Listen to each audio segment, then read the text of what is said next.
नमस्कार, मी डॉक्टर कविता राणे. बुलेटिनमध्ये आपल्या सर्वांचं स्वागत. बुलेटिनच्या सुरुवातीला बातमी रायगडमधून. पोलिसांच्या हलगर्जीपणामुळे मंगेश काळोखेंची हत्या झाली. उपमुख्यमंत्री एकनाथ शिंदे यांच्या समोर कुटुंबियांनी ही वेदना मांडली. काळोखे कुटुंबियांच्या सांत्वनासाठी एकनाथ शिंदे आज खोपोलीमध्ये पोहोचले आणि त्यावेळेस एकनाथ शिंदे यांच्याशी झालेल्या चर्चेदरम्यान कुटुंबियांनी पोलिसांनी हलगर्जीपणा दाखवल्यामुळेच मंगेश काळोखे यांची हत्या झाल्याचा दावा केला. काही वेळापूर्वीच एकनाथ शिंदे यांनी खोपोलीमधल्या काळोखे कुटुंबियांची भेट घेतली, त्यांचं सांत्वन केलं. काही दिवसांपूर्वी झालेल्या नगरपालिकांच्या निवडणुकीमध्ये मंगेश काळोखे यांच्या पत्नी नगरसेवक म्हणून निवडून आल्या होत्या. त्यानंतर मंगेश काळोखे यांचं अपहरण झालं आणि त्यांचा मृतदेह रस्त्यावर सापडला. मंगेश काळोखे यांची हत्या करून त्यांचा मृतदेह रस्त्यात टाकून दिल्याचं स्पष्ट झालं आणि या प्रकरणामध्ये राजकीय शत्रुत्व असल्याचा आरोप सुरू झाला. शिवसेनेचे आमदार भरत गोगावले यांनी या हत्येमागे राष्ट्रवादी काँग्रेसचा हात असल्याचा आरोप केला आणि या प्रकरणाची सखोल चौकशी व्हावी अशी मागणी केली.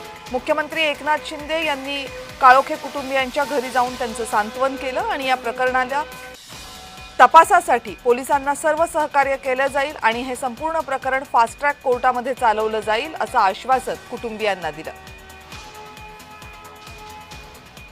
आपले प्रतिनिधी अजेश नाडकर आता आपल्या सोबत आहेत या संदर्भात आणखीन माहिती देण्यासाठी. अजेश, जेव्हा उपमुख्यमंत्री एकनाथ शिंदे यांनी कुटुंबियांची भेट घेतली तेव्हा या कुटुंबियांनी एकनाथ शिंदेंकडे काय सांगितलं, काय मागणी केली आणि ही भेट आता झाली आहे का पूर्ण? कविता मॅम, पाहायला गेलो तर काल 7 वाजता पहाटे मंगेश काळोखे यांची हत्या करण्यात आली आणि त्यानंतर आज लगेच जे उपमुख्यमंत्री एकनाथ शिंदे आहेत यांनी या कुटुंबांची सांत्वन भेट घेतलेली आहे आणि या भेटी दरम्यान या कुटुंबांशी चर्चा करत असताना या हत्येमागे राष्ट्रवादीच्या कशा पद्धतीने नेत्यांचा हात आहे हे देखील सांगितले आणि त्याचबरोबर जी नगरपालिकेची निवडणूक झाली त्या निवडणुकीत देवरे कुटुंब आणि काळोखे कुटुंब हे निवडणुकीला सामोरे गेले होते. राष्ट्रवादीच्या उमेदवार देवकर ज्या आहेत त्या पराभूत झाल्या आणि त्याच्यानंतर स्टेटसवर आपण पाहिलं तर स्टेटस वॉर झाला आणि त्यानंतर हे कुटुंब जे आहे मंगेश काळोखे हे पोलीस स्टेशनमध्ये गेले खोपोलीच्या. त्या ठिकाणी PI हिरे म्हणून आहेत त्यांच्याकडे तक्रार केली की अशा पद्धतीने स्टेटस ठेवण्यात येत आहे तर माझ्या जीवाला धोका आहे तर याची तुम्ही दक्षता घ्या आणि त्यानंतर त्या कुटुंबांना त्यांनी बोलवलं गेलं नाही आणि त्याच्यानंतर काही दिवसात ही हत्या झाली. अशा पद्धतीची जी ही म्हणणं आहे ते उपमुख्यमंत्री एकनाथ शिंदे यांच्या समोर या कुटुंबियांनी सांगितले आणि या कुटुंबाला न्याय मिळवून देऊ अशा पद्धतीचे आश्वासन जे आहेत ते उपमुख्यमंत्री एकनाथ शिंदे यांनी दिले. हा केस जी आहे ती फास्ट ट्रॅकवर चालवली जाईल. याच्यात अधिकारी दोषी असतील किंवा कोणत्या पक्षातले कार्यकर्ते असतील कोणालाही सोडणार नाही. जी योग्य ती कठोर कारवाई असेल ती केली जाईल अशा पद्धतीचा विश्वास जो आहे तो या कुटुंबांना उपमुख्यमंत्री एकनाथ शिंदे यांनी दिला.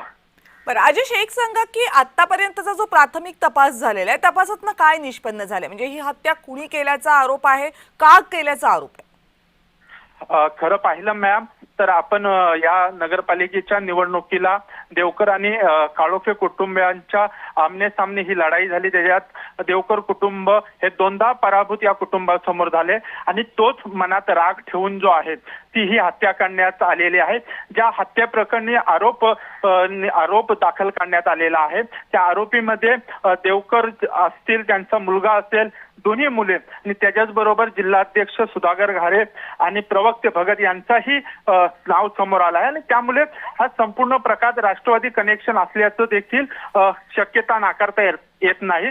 आणि संपूर्ण जर आपण हा हत्या मागचा तपशील बघितला तर ही हत्या जी आहे ती राजकीय वादातून झाल्याचं स्पष्ट होतंय. अजेश, धन्यवाद तुम्ही दिलेल्या सगळ्या सविस्तर माहितीबद्दल. तर मंगेश काळोखे हत्ये प्रकरणी ही आत्ताची महत्त्वाची अपडेट. मंगेश काळोखे यांच्या कुटुंबियांची भेट घेण्यासाठी उपमुख्यमंत्री एकनाथ शिंदे हे खोपोलीमध्ये पोहोचले. स्थानिक आमदार कर्जत खोपोलीचे महेंद्र थोरात हेही मुख्यमंत्र्यांसोबत दिसले. मुख्यमंत्र्यांनी मंगेश काळोखे यांच्या कुटुंबियांची भेट घेतली, त्यांची वेदना जाणून घेतली आणि त्यांना आश्वासन दिले की हे संपूर्ण प्रकरण फास्ट ट्रॅक कोर्टामध्ये चालवलं जाईल आणि लवकरात लवकर काळोखे कुटुंबियांना न्याय देण्याचा प्रयत्न केला जाईल. काही दिवसांपूर्वी नगरपालिकेच्या निवडणुकांचे निकाल लागले ज्यामध्ये मंगेश काळोखे यांच्या पत्नी नगरसेवक म्हणून निवडून आल्या होत्या. मंगेश काळोखे यांच्या पत्नी जिथून नगरसेवक म्हणून निवडून आल्या होत्या त्याच प्रभागामध्ये काही दिवसांपासून त्यांचं राजकीय वैर होतं किंवा राजकीय वाद होते असं म्हणूया. या वादांमधनं काही वेळेला प्रत्यक्ष वादावादी सुद्धा झाली होती. मंगेश काळोखे यांची हत्या होण्यापूर्वी त्यांचा वाद असणाऱ्या कुटुंबियांनी काही स्टेटस ठेवले होते. हे स्टेटस म्हणजे आपल्या जीवाला धोका आहेत हे स्पष्ट करतायत असं मंगेश काळोखे यांच्या कुटुंबियांचं म्हणणं होतं.